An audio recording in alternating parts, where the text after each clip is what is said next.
राजस्थान अलवर अरावली बचाओ आंदोलन राजस्थान की जीवन रेखा कही जाने वाली अरावली पर्वतमाला को बचाने की लड़ाई अब निर्णायक मोड़ पर पहुंचती दिख रही है। सुप्रीम कोर्ट की नई परिभाषा, केंद्र और राज्य सरकार के फैसलों के खिलाफ कांग्रेस पार्टी ने प्रदेशव्यापी आंदोलन छेड़ दिया है और इसी क्रम में आज अलवर में अरावली बचाओ जनचेतना पैदल मार्च का आयोजन किया जा रहा है। यह पैदल मार्च न सिर्फ एक राजनीतिक कार्यक्रम है बल्कि पर्यावरण संरक्षण, आने वाली पीढ़ियों के विवाइज्ड और राजस्थान की जल हवा को बचाने की जंग के रूप में देखा जा रहा है। आज दोपहर ठीक 2 बजे अलवर की कट्टी घाटी से यह ऐतिहासिक पैदल मार्च शुरू होगा, जो शहर के प्रमुख मार्गों से होता हुआ मिनी सचिवालय तक पहुंचेगा। इस मार्च के माध्यम से कांग्रेस पार्टी और उससे जुड़े सामाजिक संगठन सरकार को यह स्पष्ट संदेश देना चाहते हैं कि अरावली के साथ कोई भी छेड़छाड़ अब बर्दाश्त नहीं की जाएगी। इस पैदल मार्च में कांग्रेस के कई बड़े और प्रभावशाली नेता शामिल हो रहे हैं। मार्च की अगुवाई करेंगे पूर्व केंद्रीय मंत्री एवं AICC महासचिव भंवर जितेंद्र सिंह, प्रदेश कांग्रेस अध्यक्ष गोविंद सिंह डोटासरा, नेता प्रतिपक्ष टीकाराम जूली, AICC मीडिया एवं प्रचार समन्वयक पवन खेड़ा, अलवर विधायक रफीक खान। इसके अलावा जिला कांग्रेस कमेटी के पदाधिकारी, ब्लॉक कांग्रेस अध्यक्ष, पार्षद, पूर्व जनप्रतिनिधि और बड़ी संख्या में पार्टी कार्यकर्ता भी मौजूद रहेंगे। सबसे अहम बात यह है कि यह आंदोलन सिर्फ राजनीतिक नहीं है। विभिन्न सामाजिक संस्थाएं, पर्यावरण प्रेमी, जल संरक्षण से जुड़े कार्यकर्ता, युवा संगठन, छात्र, किसान और आम नागरिक भी इस पैदल मार्च में कंधे से कंधा मिलाकर शामिल होंगे। सभी का एक ही नारा है, अरावली बचाओ, भविष्य बचाओ। कांग्रेस नेताओं का कहना है कि अरावली पर्वतमाला सिर्फ पहाड़ नहीं है बल्कि राजस्थान की सांस है। यह पर्वतमाला वर्षा जल संरक्षण, भूजल रिचार्ज, जलवायु संतुलन और जैव विविधता के लिए अत्यंत आवश्यक है। अगर अरावली को कमजोर किया गया तो आने वाले वर्षों में राजस्थान भीषण जल संकट, बढ़ते तापमान और पर्यावरणीय तबाही की ओर बढ़ जाएगा। इस आंदोलन का मुख्य कारण सुप्रीम कोर्ट द्वारा नवंबर 2025 में दी गई नई परिभाषा को बताया जा रहा है। इस नई परिभाषा के तहत केवल 100 मीटर या उससे अधिक ऊंचाई वाली पहाड़ियों को ही संरक्षित अरावली माना गया है। कांग्रेस का आरोप है कि इस परिभाषा से अरावली का बड़ा हिस्सा संरक्षण से बाहर हो जाएगा, जिससे खनन, रियल एस्टेट और औद्योगिक गतिविधियों का रास्ता खुल जाएगा। कांग्रेस नेताओं का कहना है कि इससे पहले सुप्रीम कोर्ट के जो आदेश थे उनमें अरावली को व्यापक रूप से संरक्षित क्षेत्र माना गया था, लेकिन नई परिभाषा ने अरावली की आत्मा पर ही सवाल खड़े कर दिए हैं। पार्टी का आरोप है कि केंद्र सरकार और राज्य सरकार मिलकर इस नई परिभाषा का फायदा उठाकर अरावली को धीरे धीरे खत्म करना चाहती हैं। पैदल मार्च के दौरान नेताओं द्वारा जगह जगह आमजन को संबोधित किया जाएगा। लोगों को बताया जाएगा कि अगर आज अरावली नहीं बची तो कल न पानी बचेगा, न खेती, न रोजगार और न ही स्वच्छ हवा। जब यह पैदल मार्च मिनी सचिवालय पहुंचेगा तो वहां राष्ट्रपति द्रौपदी मुर्मू के नाम एक विस्तृत ज्ञापन जिला कलेक्टर को सौंपा जाएगा।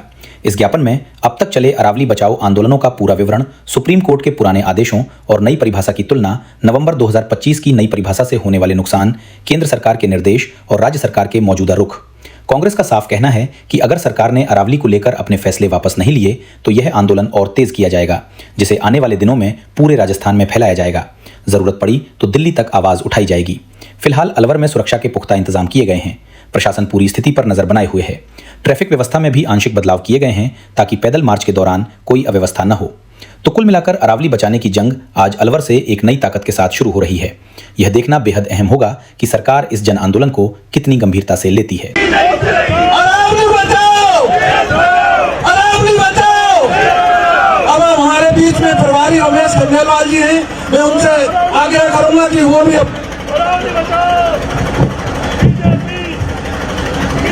आज का ये कार्यक्रम अरावली बचाओ न केवल राजस्थान बचाओ बल्कि देश बचाओ। जिस तरीके से ये भाजपा सरकार, ये नरेंद्र मोदी जी, इन्होंने एयरपोर्ट बेचा, संस्थाएं बेची, इसी तरीके से ये राजस्थान की उस पहाड़ी को जो हमारी संजीवनी के रूप में है, जिस पहाड़ी ने जीवन दान ही नहीं दिया बल्कि राजस्थान को हरा भरा बनाने में और राजस्थान को सूखाग्रस्त होने से बचाया, ये उसको भी खत्म करने का एक बहुत बड़ा षड्यंत्र लेकर आए हैं। मोदी जी ने जिस तरीके से सुप्रीम कोर्ट में एक एप्लीकेशन लगवाकर और इसको जो 100 मीटर का एक नया प्रावधान पैदा करके और जो रिजल्ट के रूप में पूरे राजस्थान नहीं पूरे देश के खिलाफ जो फैसला आया और ये कहते हैं हमारे यहाँ के मुख्य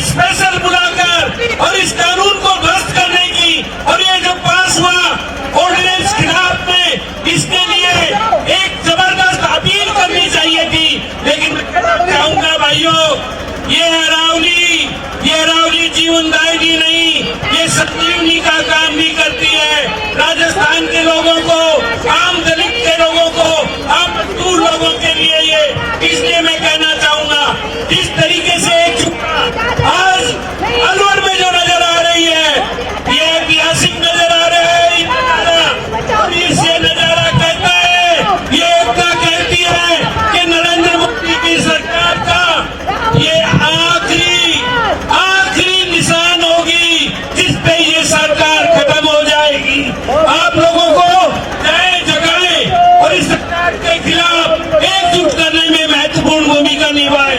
जिस तरीके से आज हमारे आदरणीय डॉक्टर साहब, आदरणीय जूली साहब, आदरणीय भंवर साहब, हमारे यहाँ के रावत साहब जो जिला अध्यक्ष बने उन्होंने, और पूरे सभी एमएलए आसपास के ललित जी ने और बाकियों ने मिलकर जो एकजुटता दिखाई है, और ये एकजुटता पूरे राजस्थान में नहीं, ये हिंदुस्तान में तहलका मचाएगी कि अरावली बचाओ, अरावली बचाओ, अरावली। पर्वतमाला को बीजेपी की डबल इंजन की सरकार खनन माफियाओं के हवाला करना चाहती है, भ्रष्टाचार करना चाहती है। हमारे राजस्थान की जो जीवन रेखा है, जिससे हमें पानी मिलता है, जलवायु हमारी ठीक रहती है, प्रदूषण नहीं होता है, पशुओं को पालने के लिए किसानों को उसकी जो है वो पशु पालन में मदद करती है, हमें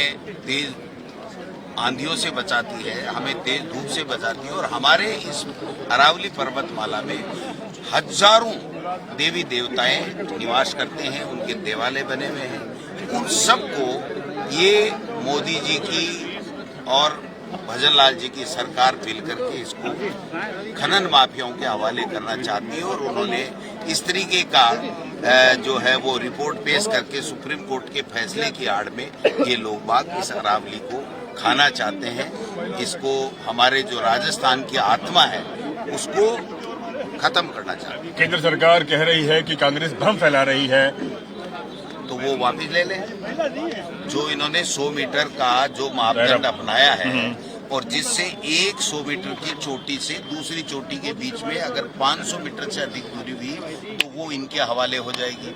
अगर 500 मीटर से कोई भी अरावली पर्वतमाला जो आज तक हम सदियों से हजारों सालों से जो देखते आ रहे, सुनते आ रहे, जिनके जो हमारी माता के रूप में हम लोग मानते हैं अरावली पर्वतमाला को, तो उसको ये क्यों खनन माफियाओं के हवाले करना चाहते हैं। और एक ही नहीं, सीटीएच का एरिया बदल करके खनन माफियाओं को लाभ पहुंचाना चाहते हैं, उनसे सौदा कर लिया।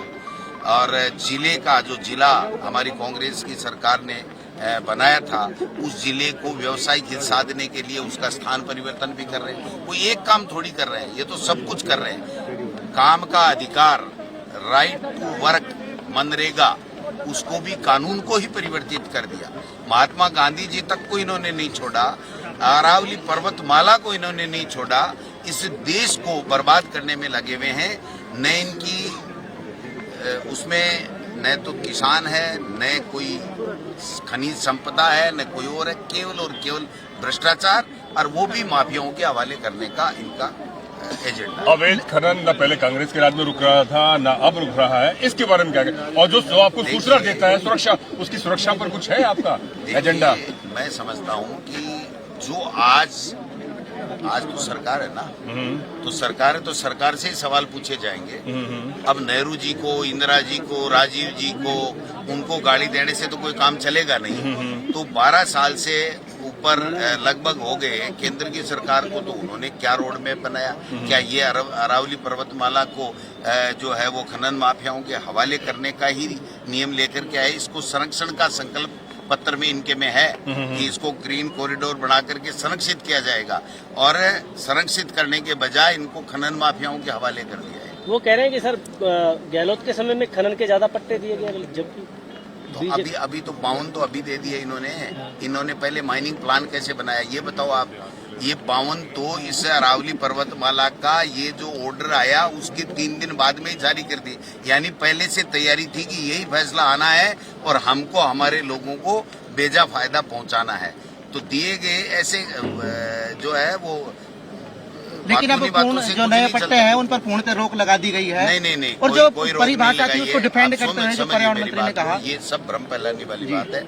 सुप्रीम कोर्ट के फैसले में ही है, लेकिन कौन सी पर्वतमाला में नहीं दिए जाएंगे जो 100 मीटर से ऊंची पहाड़ी हो। उसके अलावा तो इन्होंने जो है 68,000 हेक्टेयर का तो खोल दिया इन्होंने, खनन माफियाओं के हवाले करने का सौदा कर लिया।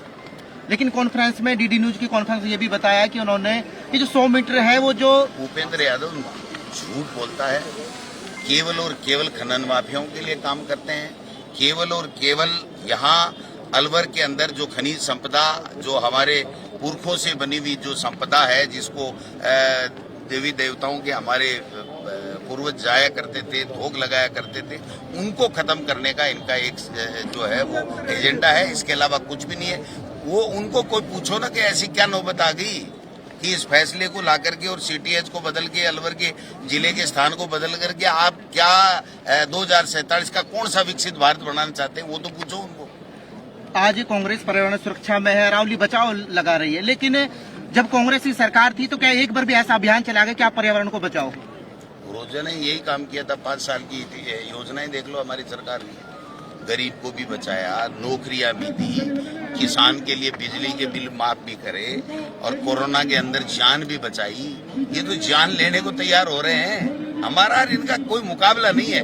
ये नाथूराम गोडसे की विचारधारा के पोषक लोग हैं। जो कोई विरोध करता है उसको गोली मारते हैं। नाथूराम गोडसे ने महात्मा गांधी को मारी थी वैसे। और हम गांधी जी की विचारधारा के पोषक हैं, जो अहिंसात्मक तरीके से हम सबको साथ लेकर के इस देश को विकसित राष्ट्र बनाना चाहते हैं। और इस देश में कोई भूखा नहीं सोए, कोई गरीब ना रहे, समानता का अधिकार जो बाबा साहब ने